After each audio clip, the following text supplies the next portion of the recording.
Hello વિદ્યાર્થી મિત્રો, આપ સૌનું આપણી આ યુટ્યુબ ચેનલ પર હાર્દિક સ્વાગત છે। આજે હું લઈને આવી છું ધોરણ 7 વિષય વિજ્ઞાન પાઠ 10 વિદ્યુત પ્રવાહ અને તેની અસરોના સ્વાધ્યાયનું સંપૂર્ણ સોલ્યુશન।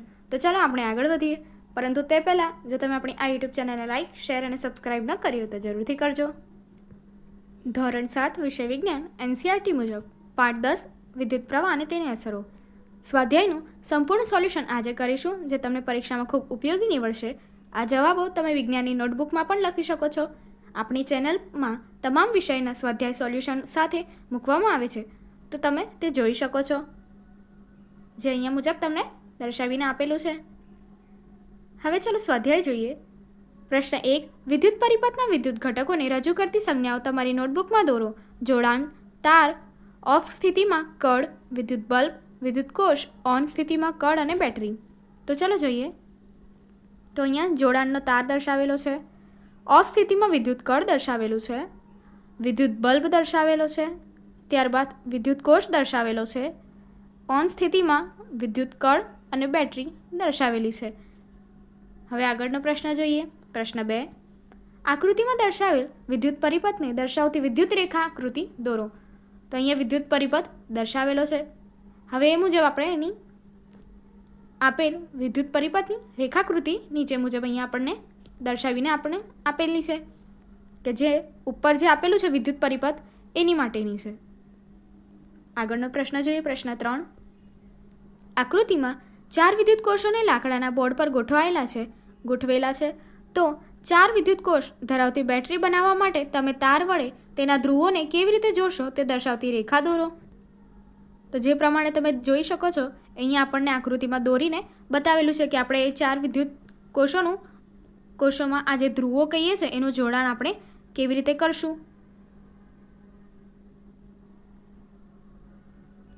ચાલો હવે આગળનો પ્રશ્ન જોઈએ। પ્રશ્ન 4, આકૃતિમાં દર્શાવેલ વિદ્યુત પરિપથમાં બલ્બ પ્રકાશિત થતો નથી, તમે આ સમસ્યાને ઓળખી શકો ખરા? બલ્બ પ્રકાશ આપે તે માટે વિદ્યુત પરિપથમાં જરૂરી ફેરફાર કરો। તો અહીં આપણને વિદ્યુત પરિપથ દર્શાવેલો છે અને આમાં આપણે જોવાનું છે કે શું ફેરફાર કરવાથી આપણો બલ્બ પ્રકાશિત થશે। 2 વિદ્યુત કોષોને જોડવામાં સમસ્યા છે, બંને ધન ધ્રુવો સાથે જોડાયેલા છે, કે જે તમે અહીંયા આકૃતિમાં જોઈ શકો છો કે કેવી રીતે બંને ધ્રુવો ધન છે। ત્યારબાદ તેમાં ધન ધ્રુવને ઋણ ધ્રુવ સાથે જોડવાથી સમસ્યાનું સમાધાન થઈ જશે, બલ્બ પ્રકાશિત થશે। વિદ્યુત પરિપથ નીચે મુજબ જોડવો પડશે। તો ચાલો આપણે નીચે જોઈએ, કે જેમાં હવે તમે જોઈ શકો છો કે બંને ધ્રુવો શું છે, વિરુદ્ધ છે, અને હવે બલ્બ શું થાય છે તો કે બલ્બ હવે પ્રકાશિત થઈ રહ્યો છે। આગળનો પ્રશ્ન જોઈએ। પ્રશ્ન 5, વિદ્યુત પ્રવાહની 2 જુદી જુદી અસરના નામ આપો। તો જવાબ છે વિદ્યુત પ્રવાહની 2 અસરો નીચે મુજબ છે। પહેલું, વિદ્યુત પ્રવાહની ઉષ્મીય અસર અને બીજું વિદ્યુત પ્રવાહની ચુંબકીય અસર। પ્રશ્ન 6, જ્યારે તારમાં વિદ્યુત પ્રવાહ ચાલુ કરવામાં આવે છે ત્યારે તેની નજીકમાં રહેલી હોકાયંત્રની સોય તેની ઉત્તર દક્ષિણ દિશામાંથી આવર્તન પામે છે। સમજાવો। હોકાયંત્રની સોય એક નાનું ચુંબક છે, તે ઉત્તર દક્ષિણ દિશામાં સ્થિર થાય છે। જ્યારે હોકાયંત્રની નજીક રહેલા તારમાં વિદ્યુત પ્રવાહ પસાર થાય છે ત્યારે તાર પણ ચુંબકીય રીતે વર્તે છે। આથી તારની આસપાસ ચુંબકીય અસર પેદા થાય છે। જેમ હોકાયંત્રની સોય નજીક કોઈ ચુંબક લાવીએ ત્યારે સોય તેની ઉત્તર દક્ષિણની સ્થિતિમાંથી આવર્તન પામે છે, તેમ અહીં પણ હોકાયંત્રની સોયને તારનું ચુંબકત્વ અસર કરે છે। આથી હોકાયંત્રની સોય તેની ઉત્તર દક્ષિણ દિશામાં પરાવર્તન પામે છે। પ્રશ્ન 7, આકૃતિમાં દર્શાવેલ વિદ્યુત પરિપથમાં જ્યારે કળ વડે પરિપથ પૂર્ણ કરવામાં આવે છે ત્યારે શું હોકાયંત્રની સોય આવર્તન દર્શાવશે? તો અહીંયા તમે આકૃતિ દર્શાવેલી છે, જે તમે જોઈ શકો છો। તો જવાબ છે ના, અહીં વિદ્યુત પરિપથમાં વિદ્યુતનો કોઈ સ્ત્રોત જેમ કે વિદ્યુત કોષ જોડાણમાં છે જ નહીં। આથી પરિપથમાં વિદ્યુત પ્રવાહ પસાર થઈ ન શકે, પરિણામે હોકાયંત્રની સોય આવર્તન દર્શાવશે નહીં। પ્રશ્ન 8, ખાલી જગ્યા પૂરો।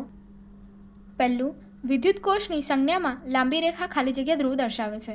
જવાબ છે ધન। બીજું, 2 કે 2થી વધુ વિદ્યુત કોષોના જોડાણને ખાલી જગ્યા કહે છે। તો જવાબ છે બેટરી। ત્રીજું, જ્યારે રૂમ હીટરમાં વિદ્યુત પ્રવાહ ચાલુ કરવામાં આવે છે ત્યારે તે ખાલી જગ્યા, તેનો જવાબ શું છે, ઉષ્મા ઉત્પન્ન કરશે।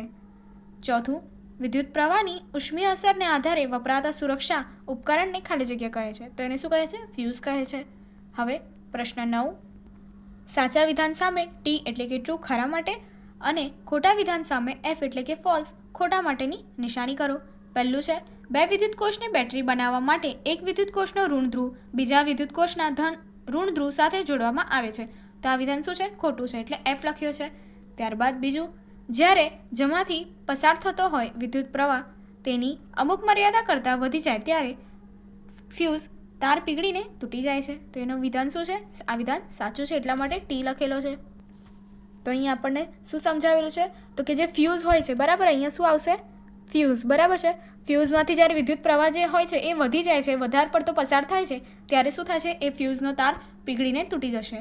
ત્રીજો પ્રશ્ન, વિદ્યુત ચુંબક લોખંડના ટુકડાઓને આકર્ષતો નથી. તો આ વિધાન શું છે? ખોટું છે, એટલે F. અને ચોથું, વિદ્યુત ઘંટડીમાં વિદ્યુત ચુંબક આવેલું હોય છે. તો વિધાન શું છે? સાચું છે. હવે પ્રશ્ન 10, કચરાના ઢગલામાંથી પ્લાસ્ટિકની થેલીઓને જુદી પાડવા માટે વિદ્યુત ચુંબક વાપરી શકાય તેવું તેમ વિચારો છો અને સમજાવો. ના, કચરાના ઢગલામાંથી પ્લાસ્ટિકની થેલીઓને જુદી પાડવા માટે વિદ્યુત ચુંબક વાપરી શકાય નહીં, કારણ વિદ્યુત ચુંબક કે કોઈ પણ ચુંબક માત્ર લોખંડ જેવા ચુંબકીય પદાર્થોને જ આકર્ષે છે. પ્લાસ્ટિક ચુંબકીય પદાર્થ નથી, તેથી વિદ્યુત ચુંબક પ્લાસ્ટિકની થેલીઓને આકર્ષે નહીં. પરિણામે કચરાના ઢગલામાંથી પ્લાસ્ટિકની થેલીઓને જુદી પાડવા વિદ્યુત ચુંબક વાપરી શકાય નહીં. પ્રશ્ન 11, તમારા ઘરમાં ઇલેક્ટ્રિશિયન કેટલુંક સમારકામ કર્યા બાદ તે ફ્યુઝને બદલવા માટે તારનો ટુકડો વાપરવા ઈચ્છે છે. શું તમે તેની સાથે સહમત છો? તમારા પ્રતિભાવ માટેનું કારણ જણાવો. જવાબ: ના, ઇલેક્ટ્રિશિયન ફ્યુઝને બદલવા તારનો ટુકડો વાપરવા ઈચ્છે તો તેમ કરવા ન દેવાય. ફ્યુઝ માટે ખાસ પ્રકારનો ISI માર્કવાળો તાર જ વપરાય છે. ઇલેક્ટ્રિશિયન ઘણીવાર ગમે તે તાર વાપરે છે, તે યોગ્ય નથી. આમ કરવાથી ઘણીવાર મોટું નુકસાન થવાની સંભાવના રહેલી હોય છે. પ્રશ્ન 12, નીચે આપેલી આકૃતિ મુજબ ઝુબેદાએ વિદ્યુત કોષના હોલ્ડર વડે વિદ્યુત પરિપથ બનાવ્યો. જ્યારે તે પરિપથમાં કળ ઓન કરે છે ત્યારે બલ્બ પ્રકાશતો નથી. તો પરિપથમાં રહેલી શક્ય ખામીને શોધી કાઢવા માટે ઝુબેદાની મદદ કરો. અહીંયા આપણને વિદ્યુત પરિપથ અહીંયા દર્શાવેલો છે. તો ચલો જોઈએ. ઝુબેદાની શક્ય ખામીઓ નીચે મુજબ હોઈ શકે. પહેલું, ઝુબેદાએ બે વિદ્યુત કોષો બરાબર જોડ્યા ન હોય. તેણે ધન ધ્રુવ સાથે ઋણ ધ્રુવ જોડવાને બદલે ધન ધ્રુવ જોડ્યો હશે. બીજું, તેણે જોડેલો બલ્બ ઉડી ગયેલો હોવો જોઈએ. પ્રશ્ન 13, નીચે આપેલી આકૃતિ દર્શાવેલી છે કે જેમાં વિદ્યુત પરિપથ અહીંયા આપણને જોવા મળે છે. હવે એના પરથી પ્રશ્ન જોઈએ. પહેલો, જ્યારે કળ ઓફ સ્થિતિમાં હોય ત્યારે કોઈ પણ બલ્બ પ્રકાશિત થશે?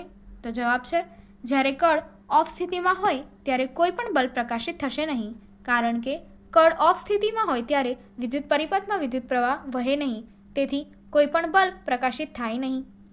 અને બીજો પ્રશ્ન, જ્યારે પરિપથમાં કળને ઓન સ્થિતિમાં ખસેડવામાં આવે ત્યારે કયા ક્રમમાં બલ્બ A, B તથા C પ્રકાશ આપશે? જવાબ: જ્યારે પરિપથમાં કળને ઓન સ્થિતિમાં ખસેડવામાં આવે ત્યારે વિદ્યુત પરિપથમાં તરત જ વિદ્યુત પ્રવાહ વહેતો થઈ જશે. આથી બધા બલ્બ A, B તથા C એકસાથે પ્રકાશિત થશે. આગળની એક્ટિવિટી જોવા માટે અહીં આપેલી એન્ડ સ્ક્રીન પર ક્લિક કરો. Thank you.